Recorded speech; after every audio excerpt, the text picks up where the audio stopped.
ახსენა რომ წინააღმდეგი ვარ იმისა რომ პოლიტიკა და პოლიტიკოსები ერეოდნენ რომ მასმედიასა და მე მახსოვს და თითქმის ყველას ალბათ მჯერა რომ მახსოვს იმედის ტელევიზიაში თქვენი ხელისუფლებისთვის მომხდარი ფაქტი და რა ვიცი ამის მერე წესით მაგას არ უნდა ამბობდეთ რომ ეხლანდელი ხელისუფლება არ უნდა ერეოდეს მასმედიაში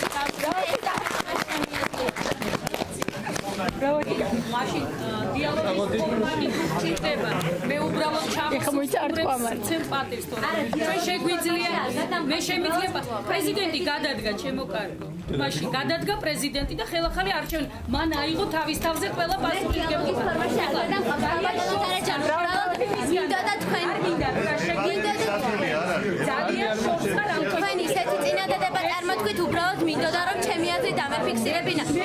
თუ ჩვენ გვინდა უკეთესი ვაკეთოთ, იმ შემთხვევაში ის შეცდომები არ გავიმეოროთ ჩემო კარგო და ვაკეთოთ და ვაშენოთ. კარგია იმას რომ აღიარეთ რომ შეცდომები იყო თან ძალიან ეგ არის ჩემი პასუხი. ვისწავლოთ შეცდომებზე, არ გავიმეოროთ უარესი ფორმატით და ვაკეთოთ და ვაშენოთ ისე როგორადაც ეს ეკადრება ჩვენს ქვეყანას. არა შეცდომებს აღიარეთ. ბრავო პასუხისთვის.